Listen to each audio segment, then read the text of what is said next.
one day and criticize the next. Louise is young. She will stumble sometimes. Don't worry too much. Charles nodded, temporarily satisfied with the answer.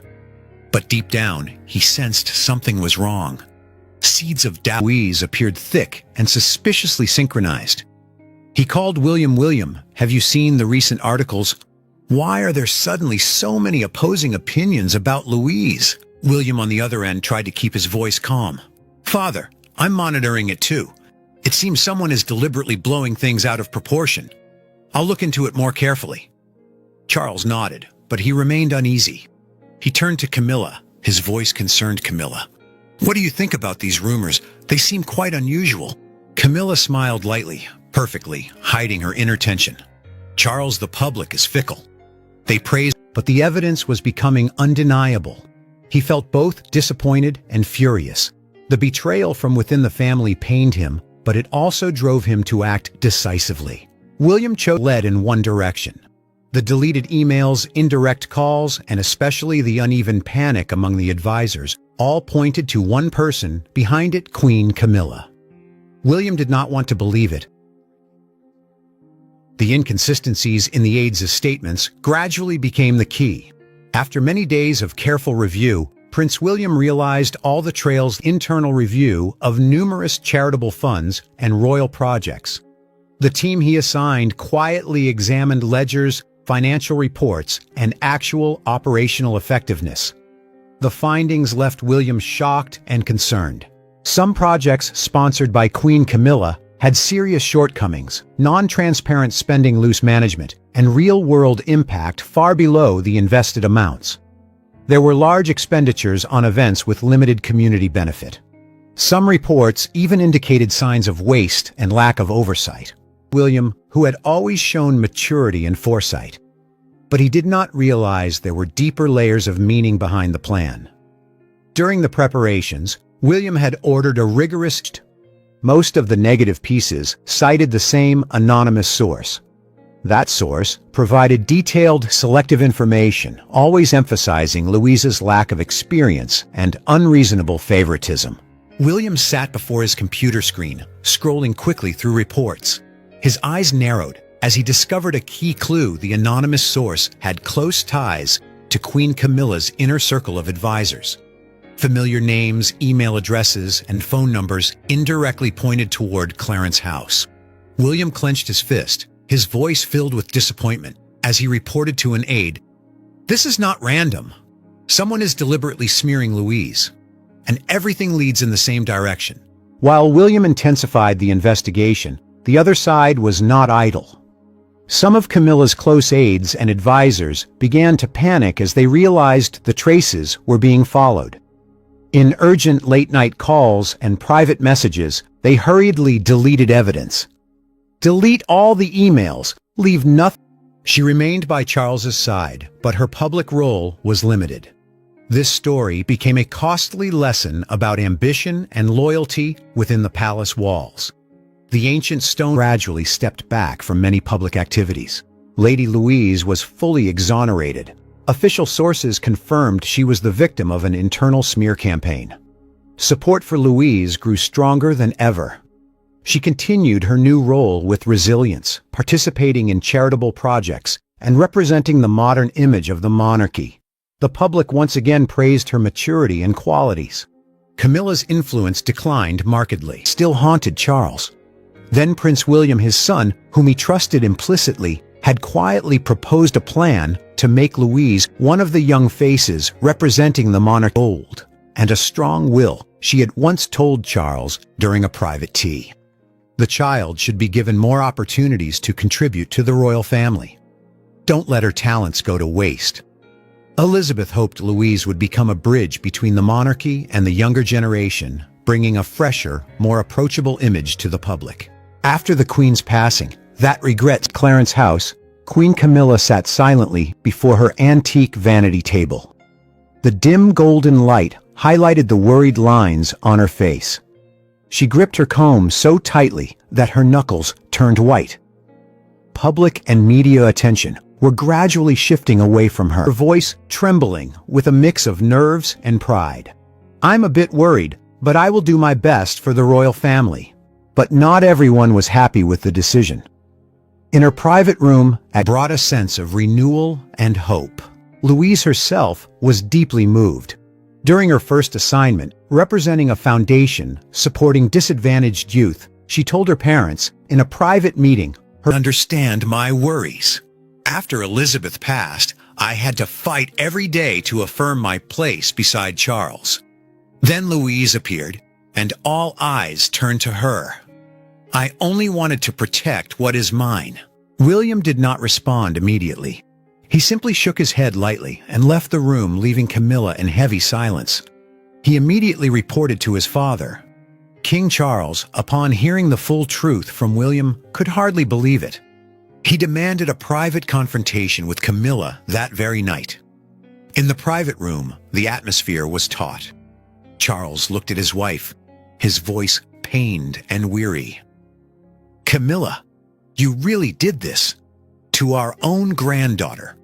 To the end thought, Queen Elizabeth had often spoken highly of Lady Louise. She recognized in her granddaughter a rare humility, intelligence, and sense of responsibility for her age. Louise has a heart of fear of losing status, gradually transformed into a determination to act. One late evening at Buckingham Palace, King Charles sat alone in the vast library. Warm golden light illuminated the antique bookshelves and stacks of old letters and diaries. He held a letter that Queen Elizabeth II had written to him many years earlier. Reading the familiar handwriting over and over, memories flooded back, leaving him deep in. William is building a new power base around himself. Do you think Louise is just a naive young girl? She's becoming a tool for him to strengthen his position? One day, I'll be pushed into the background. Is that what you want? Charles sighed deeply, taking his wife's hand to soothe her. I know you're worried, but this is necessary. Our future of the monarchy. Louise needs guidance, and he's doing an excellent job. Camilla shook her head, her voice rising slightly with emotion. You don't understand. This isn't just support. Not from you, but from William. Don't you find that strange? Charles looked up, his eyes showing fatigue but determination.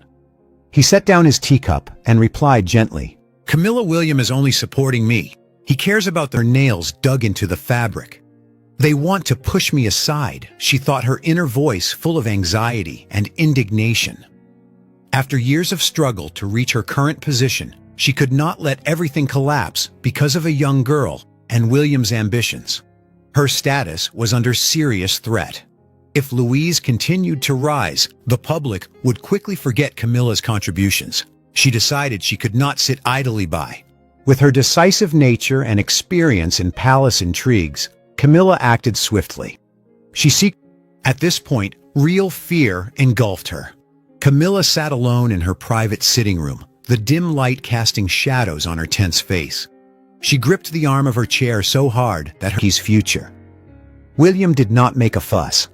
He proceeded step by step with caution, convincing his father that this was the inevitable path for the royal house to adapt to the new era. Charles recalled in him, connect with young people and ordinary citizens whom we are gradually losing. This is not just my plan, it is grandmother's legacy. Charles had nodded in agreement at the time, though, with some hesitation. He trusted important conversation with his son. In the private study, William had spoken with a calm but determined voice. Father, we need change. Louise is the key. I have observed her for many years.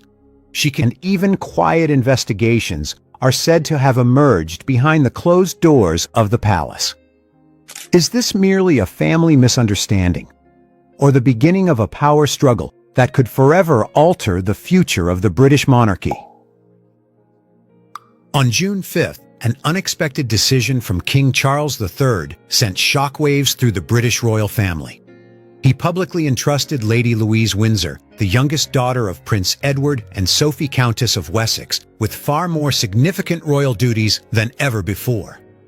At 23 years old, Louise was no longer the reserved granddaughter who only appeared at family ceremonies. She was now assigned to represent major charitable foundations, participate in international tours, and become one of the young faces leading the modernization of the monarchy. This decision was no coincidence. After years of criticism for being out of touch, opportunities to the younger generation would make the monarchy more approachable, modern, and free from the shadows of the past. He personally called his brother Edward to inform him. When the news was officially announced, the British media exploded with coverage. Major newspapers ran glowing articles. The public responded with enthusiasm. After a string of scandals that had shaken the monarchy's reputation, the image of a young, humble woman who loved horseback riding and charity work like Louise with the public, Charles realized the royal family needed a breath of fresh air. Louise, with her youthful appearance, sincere smile, and sense of responsibility, once praised by Queen Elizabeth II, was the perfect choice. Charles believed that giving up. William sat in his office, holding a thick file, shaking his head slightly. He felt disappointment mixed with resolve. These issues were not merely technical. They reflected the outdated way of operating that he and his father were trying to reform.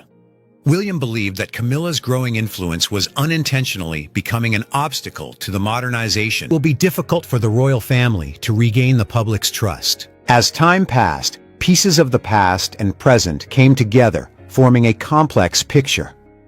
Charles hoped that giving Louise the monarchy needed.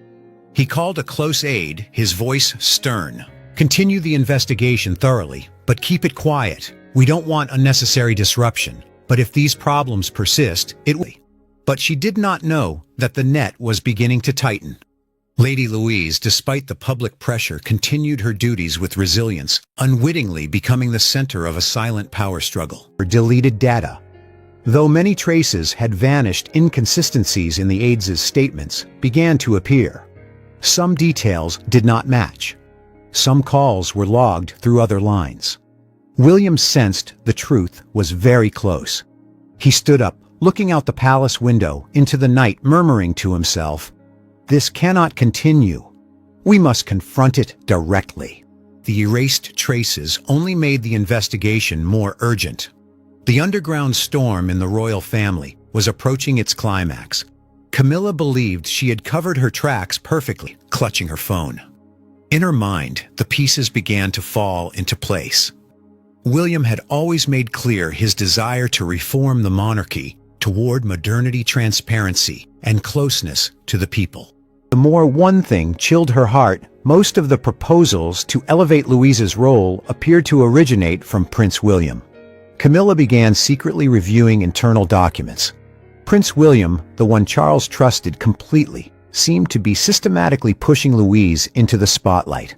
"What is William doing?" Camilla muttered to herself in her private room, her voice full of suspicion. She paced restlessly. War. She was prepared to go further to protect what she had. But she did not realize that the traces she left were gradually being followed by William. The storm within the royal family was entering a more dangerous phase. On one side was the ambition for reform, on the other, the effort to protect position. And at the center of the conflict was the innocent Lady Louise. As negative rumors about Lady Louise spread, British public opinion had been sown, even if he could not yet identify the culprit. As for Camilla, after taking these first steps, she knew she could not stop. Her fear of losing status had turned into a covert listening to the aide's report with a calm exterior. A flicker of worry crossed her mind, but it was quickly overtaken by confidence. She smiled faintly, her voice full of assurance. "Everything cleaned up good." Thing related to Louise. One aide whispered over the phone, voice trembling. They wiped chat histories, deleted attachments, and even tried to erase account access logs. The atmosphere among the group was tense. They knew that if discovered, the consequences would be extremely serious, not just for themselves, but for Queen Camilla. Camilla was briefed on these cover-up actions. She sat in her private room, listening. She had thought all traces were erased and that William was only bluffing. But the pressure from his voice and steady gaze made her waver. In a moment of lost control, she stood up abruptly. Her vein against Louise is clear. The rumors, the articles, everything came from your people. Camilla initially maintained a calm expression, but a flash of panic crossed her eyes. It was a late evening at Clarence's house for a confrontation. No one else was in the room, except Camilla and himself. The atmosphere was heavy. William stood tall, his voice calm, but sharp as a blade. I have enough evidence. The origin of the entire smear campaign hopes on the younger generation to refresh the image of the royal institution. Queen Camilla has grown increasingly anxious as public attention shifts toward her young granddaughter. But tensions escalated further when William began reviewing certain internal operations and uncovered issues that could impact Camilla's position. From there, rumors, suspicions, you get the atmosphere. I mean, I did find it harrowing. I mean, Did you find it harrowing? I did. a silent confrontation is said to have erupted within the British royal family, with the focus this time on the discreet Lady Louise Windsor, the quiet daughter of Prince Edward. Recently, when King Charles unexpectedly assigned Louise a more prominent role in the future of the monarchy, not everyone in the family was pleased with the decision. While Charles and Prince William are believed to be placing high hopes sidelines, becoming a symbol of the past rather than a central figure in the present. That evening, when Charles returned after a long day, Camilla could no longer stay silent. She waited until he sat on the sofa, then spoke in a low but tense voice. "Charles, haven't you noticed, most of the proposals regarding Louise come from William?" If Louise succeeded, William's influence within the family would grow significantly. Charles, trusting his son so deeply, might unintentionally grant him more decision-making authority. And Camilla, she would gradually be pushed to the... He wanted to build a new generation, a team of young, clean faces, untainted by scandal. And Louise, with her perfect image, was the strategic piece William was skillfully using. Camilla's concerns went beyond losing attention. She feared this was a long-term move for William to consolidate his own power. Without physical evidence, neither William nor anyone else can do anything. All suspicions will hit a dead end. "I've been through far bigger things than this." She was certain that timely data deletion would keep her plan. Rumors were still circulating, and Camilla felt she had the situation under control. However, William was not one to give up easily. He and his team dug deeper, using internal channels and technology experts to recover safe. After years in the palace, Camilla understood the power of leaving no traces. She believed that as long as the public continued to doubt Louise, her position would be strengthened. The podium, causing her image to spread widely across newspapers and social media. But in the shadows of Clarence's house, Queen Camilla grew more and more anxious. She monitored every move closely. The more she observed, the eyes filled with lingering unease. She nodded slightly, but doubts continued to stir in her heart. This shift in attention was not just about image. It felt like a signal that her own role was being challenged. That anxiety, though suppressed, grew quietly day by day. In the days following King Charles's historic decision in support for Lady Louise became increasingly evident. During a major charity event, Charles even had Louise stand beside him on the post-it. That evening, when Charles returned, Camilla could no longer hold back. With a slightly trembling voice, she said, "Charles, do you really think..." For many years, Camilla had fought relentlessly to secure her place beside Charles. She had endured criticism scandals and disdainful glances. Now, with one decision, it all seemed to be overshadowed by a young girl. Camilla felt a profound unease. She was not jealous of Louise out of personal envy, but out of fear that her own position was being undermined. "Why her?" Camilla whispered to herself, her voice filled with anxiety and exhaustion. She recalled her own tireless efforts in charitable work and public appearances to support her husband. It all seemed to be pushed to the sidelines in an instant. In his private office at Kensington Palace, William summoned his most trusted team of aides. His voice was low but resolute. "We must find the source of all these rumors. We cannot let anyone sabotage Louise or the future of the monarchy. Work discreetly but thoroughly. The investigation team began tracing every lead. They analyzed numerous articles, social media posts, and media materials. Within days, suspicious pieces emerged, gradually shifted. From enthusiastic praise, many now expressed doubts that seriously undermined Louise's bright image. Pressure mounted on the young woman's shoulders. Prince William could not sit still. With his decisive nature and sharp leadership, he immediately launched a rigorous internal investigation. For underprivileged children, technical stage issues and a sudden schedule change left Louise slightly flustered during her speech. That moment was quickly exaggerated. In another event, delays in logistics were a smile on her lips. She believed her plan was working, helping her regain some attention and slow Louise's rise. Charles began to notice the irregularities. One morning in his office, he browsed the newspapers and frowned. Negative rumors about Louise spun into evidence of Louise's lack of leadership and management skills. Public opinion began to waver. Negative comments increased on social media. Louise's bright image was somewhat shaken. Camilla followed the developments on her phone, a slight satisfied yet tense face visibly aging. He had trusted Camilla completely, believing she was his solid support. Now that trust was shattered. "You have betrayed my trust,"